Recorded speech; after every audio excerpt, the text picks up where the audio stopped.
Okay, we have to talk about YouTube today and some of the updates that they have not just publicly announced, but secretly announced that are changing streamers' lives. From algorithm changes that are pushing live streams to the dual output mode to where you'll be able to go horizontal and vertical at the same time, all the way to the culture shift of how creators are utilizing shorts, long form content, and streams on one channel. Okay, I think it's safe to say in 2025, moving into 2026, we've finally all caught on that you are a moron if you are only streaming in one place, specifically if those places are Twitch and Kick, platforms that don't have any discoverability, platforms with the old streaming recipe, which is you go out on the internet to other social media platforms, you do work, you create content, you get people to watch said content, and you funnel them back to the platforms. The whole recipe of streaming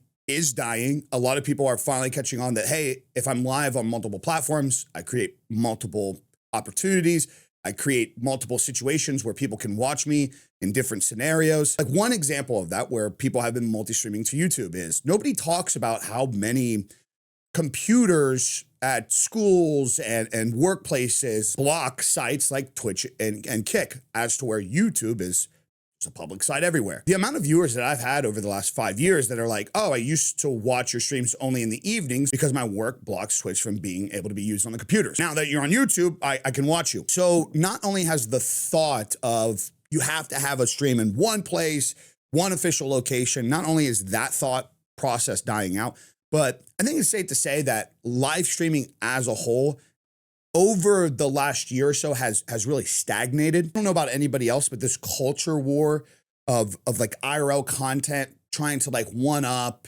and get the bigger metrics, get the crazier subathons and the most shock factor things and the biggest celebrities. I think a lot of us just have a lot of fatigue when it comes to like the virality side of streaming, like people trying to chase popularity in the streaming space to make streaming cooler. The streamer, the Burt Peanut, is a prime example of this. Like he is just a funny dude saying some wild shit to some like cringe style content and he's blowing up. He's not trying to be cool.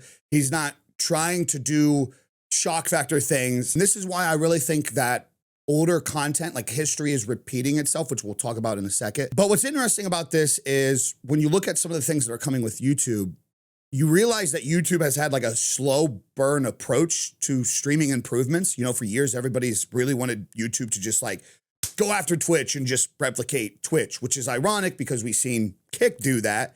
And then everybody got pissed at Kick for just replicating Twitch. But with the improvements on YouTube over the last couple of years and the new updates that have came out and are coming, I don't think any of these updates are random. I think YouTube has genuinely just slowly been playing the long game to literally be the best platform for creators. So the big one, let's talk about the algorithm shift. YouTube has started automatically pushing gaming live streams as well into the live stream feeds in general. And what I mean by that is a lot of people argue that on YouTube, the reason why YouTube is #1 right now in the live stream aspect is because a lot of people watch podcasts on YouTube, like live podcasts. And a lot of people also watch the lo-fi, chill, and study related things. Like right now, I have YouTube on in the background on my TV. And a lot of people will watch that like lo-fi music with the lo-fi girl in the background just as background noise, right? Over the last year, YouTube has more and more been pushing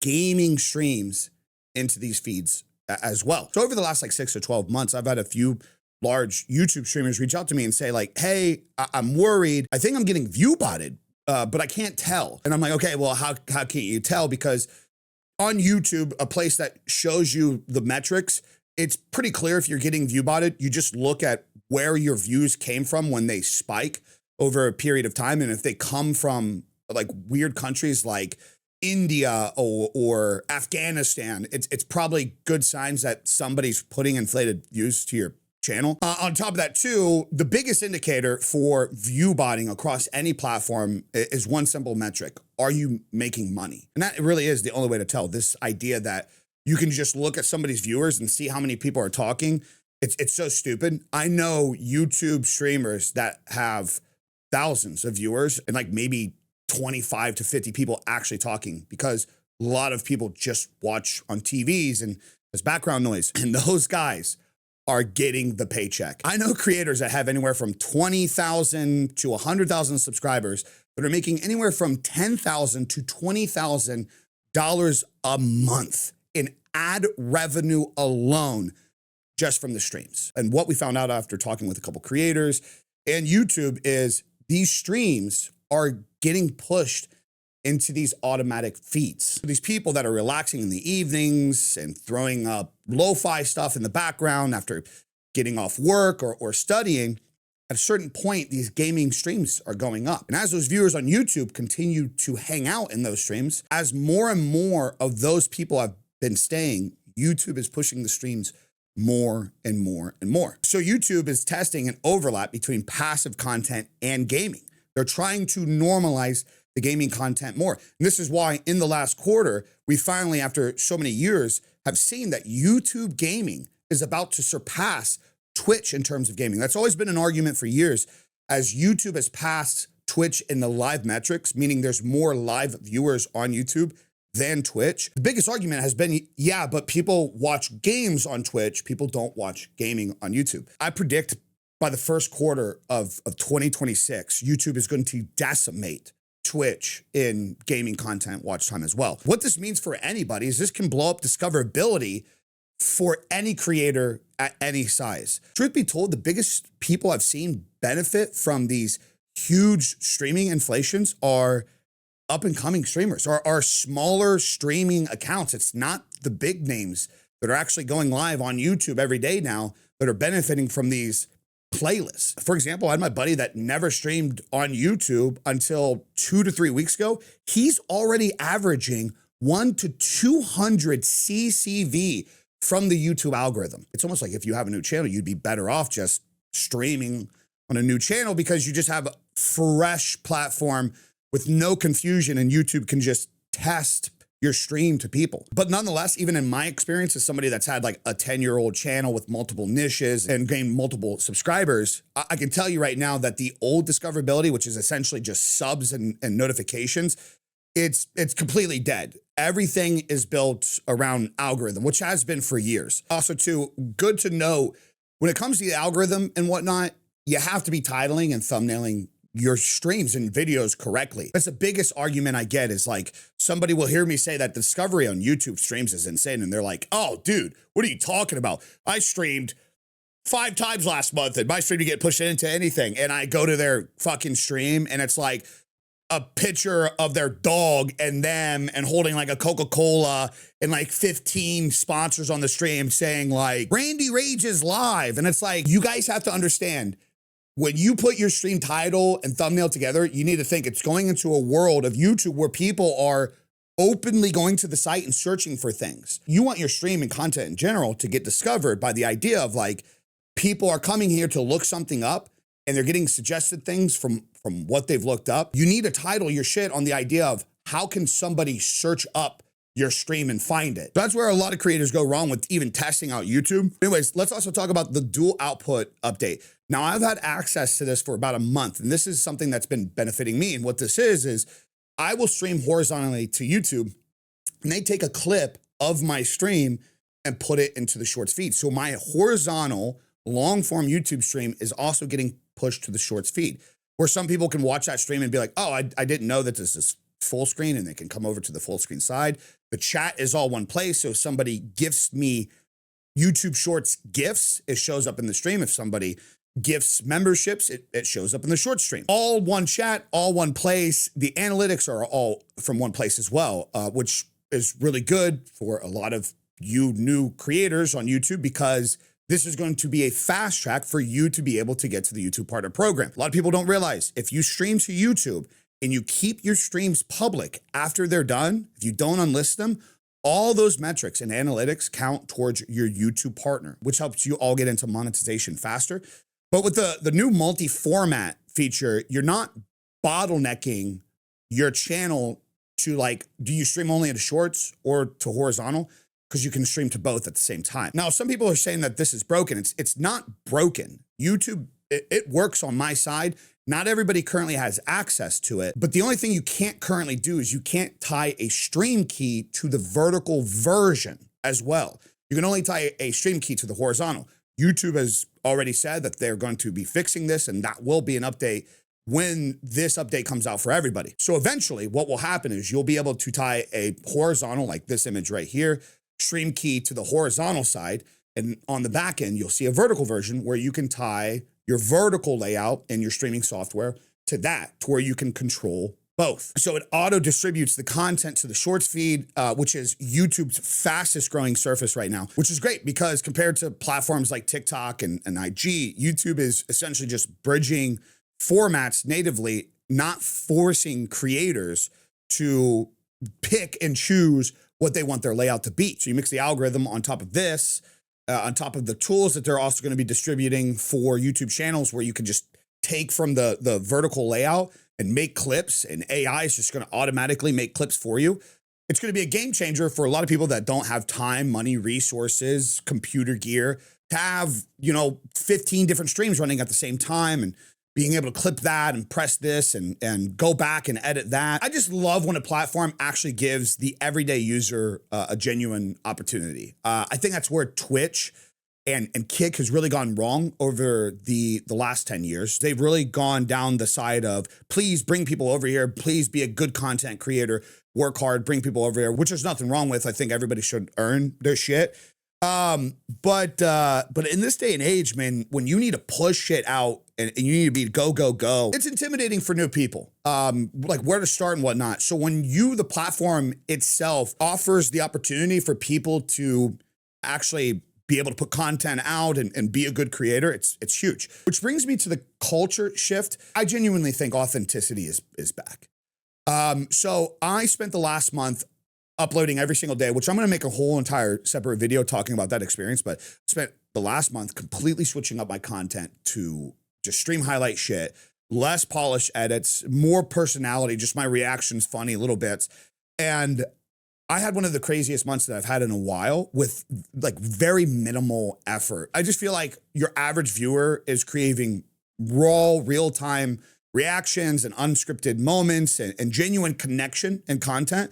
At least in my experience, it just really reminds me of the old days. Like even some of the memeing content that I've seen blowing up lately, like Rolo Polo and guys like that. We were doing that shit in Call of Duty 15 years ago. Just being a cringe asshole in game to get somebody's reaction. That used to be so popular back in the day. And a lot of that died out to like the over editing and the scripting and the polished side of things. And I've just noticed more and more creators are making a huge surge and comeback in that aspect. And the viewers and the people as well, they get a kick out of it, man. And again, I go back to the point of like, this is where you blossom a lot of new creators, which is where you get an entire culture shift in areas, because when content's easier to make and people are looking for different hits of dopamine in terms of the content they consume on these platforms, it gives the opportunity for the up and coming people that, again, they don't have the time to edit 24/7 and don't have the experience. They're just putting out shit and they're finding audiences now. I genuinely believe at this point that YouTube is essentially just positioning themselves for like a streaming takeover. I think all these years, everybody's been saying, be like Twitch, be like TikTok, and secretly YouTube knew over the next few years that they're going to take from this area, take from that area, and they were just going to be the best product in the streaming space. I mean, if you consolidate it down, you have long form plus shorts plus live stream plus podcast all in one ecosystem. It's one of the safest places to monetize. It's one of the strongest places to monetize.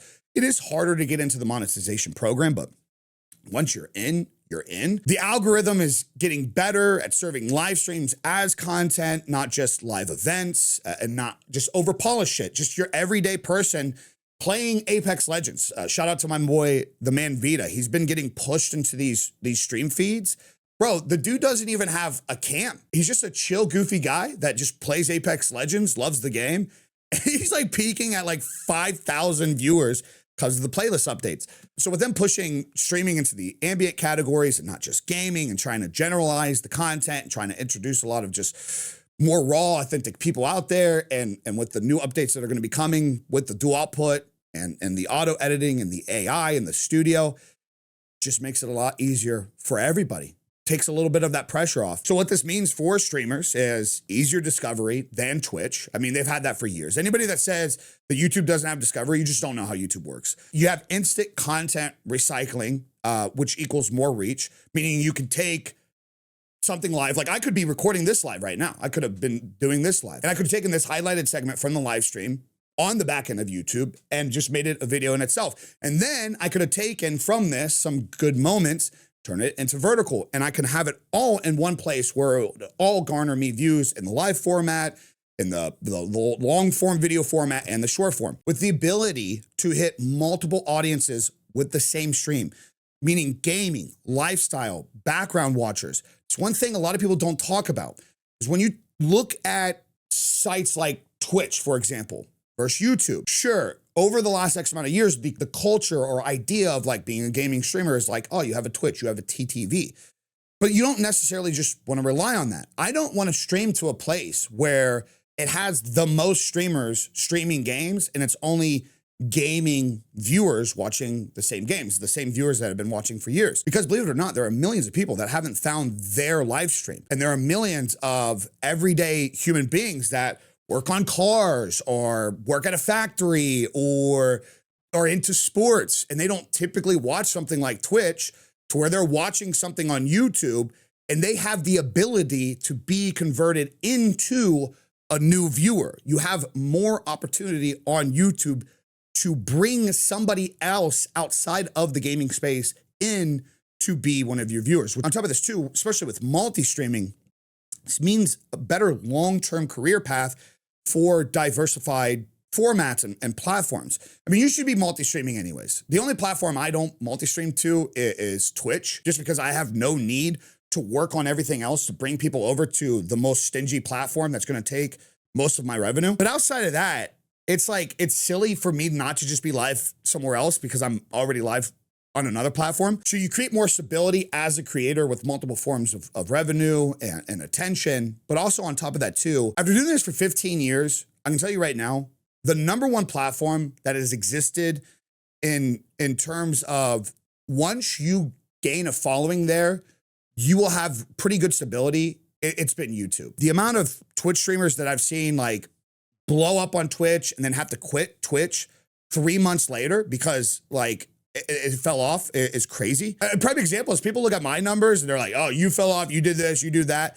Guys, the reality is because of the work that I put in over on my YouTube over the last 10 years, I got some pretty good ad revenue flow, some pretty good videos with affiliation links and whatnot, promotional shit on just my YouTube channel that benefits me every single month to this day. Videos from years ago. I'm chilling, okay? I'm chilling, and I haven't even really like blown this channel up. So my general predictions, I think YouTube is about to do with streaming what TikTok did with short form content. Back before TikTok, the idea of watching vertical content in comparison to horizontal content was just so like out of this world. And they literally put the shit on the map. And I think while Twitch and Kick has been battling each other to try to like normalize like live streaming, and I think with TikTok's help as well, but YouTube's long-term strategy, I think YouTube is actually going to be the platform that normalizes streaming on a massive global scale. Predict YouTube's algorithm getting even better, especially with like the gaming, lo-fi podcasts, lifestyle shit, having all these options in one place is just gonna make the platform better in itself. And my wildest hot take, I predict over the next 1 to 2 years alone, YouTube is gonna end up becoming the default streaming platform for people. Like it's gonna be the place to stream. And I don't see a world past 5 years where sites like Twitch can even compete with YouTube. But those are just my thoughts. Let me know if you guys have been experiencing more gaming streams being recommended to your page. Let me know if any of you guys over the years were like not really into watching YouTube streams, but now have gotten into watching YouTube streams. Subscribe, turn on those notifications, stop by one of our streams. That's what I forgot to say. I'm out. Peace. Deuces.